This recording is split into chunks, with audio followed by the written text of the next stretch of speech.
Ecuador is reeling under shock over the assassination of a popular presidential candidate. We're talking about Fernando Villavicencio.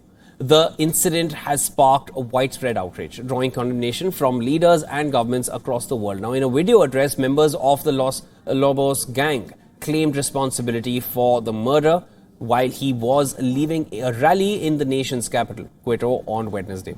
Fernando Villavicencio was known for speaking up against drug cartels and corruption in Ecuador. He was shot in the head while entering a vehicle shortly after concluding a campaign rally at Colegio Anderson in Quito.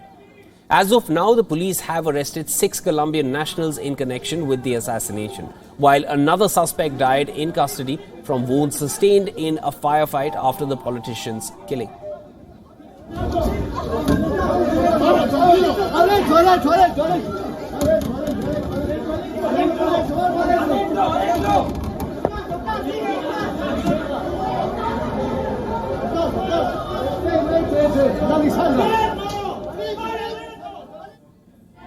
People were in shock. There was absolute pandemonium and fear across everyone who was there present when the shooting took place. Now, videos on social media purportedly from the campaign event showed people ducking for cover and screaming as gunfire sounded.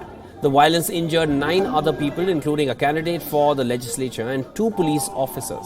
An unverified video has surfaced online featuring more than a dozen black-clad and masked men waving high-powered rifles, identifying themselves as members of the Los Lobos, a gang of drug traffickers. They claimed responsibility for the assassination of presidential candidate Fernando Villavicencio, alleging that he received millions of dollars from them for his campaign. They warned that Ecuadorian presidential candidate WION was their next target.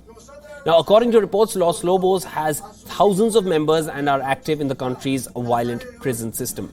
Amid threats to his own life, candidate WION condemned assassination of Fernando Villavicencio.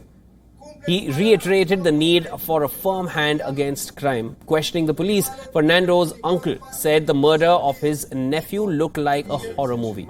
He claimed 30 to 40 shots were fired with machine guns.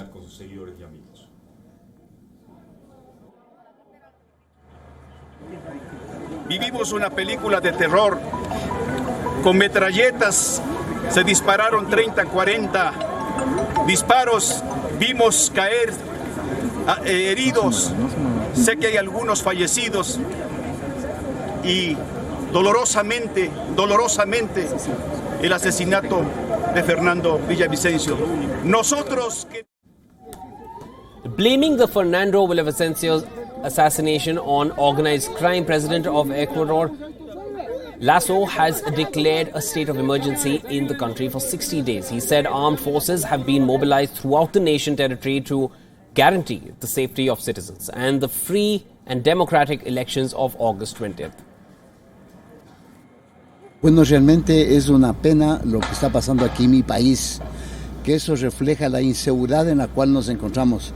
Yo creo definitivamente que debe existir una prioridad, tanto de todos los candidatos del gobierno nacional, el tratar de solucionar el problema de esta inseguridad que estamos viviendo todos los ecuatorianos. No puedo creer, no puedo aceptar, me duele, como a todo el pueblo ecuatoriano, este lamentable hecho y acontecimiento que enluta a toda la sociedad ecuatoriana.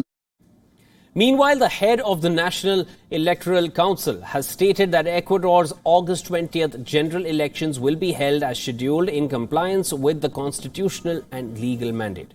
US President Joe Biden's national security advisor Jake Sullivan condemned the killing of Ecuadorian presidential candidate as an attack on democracy. The European Union also condemned in the strongest terms the assassination of the presidential candidate. EU Foreign Policy Chief Josep Borrell said the tragic act of violence was also an attack against the institutions and democracy in Ecuador. Queridos ecuatorianos,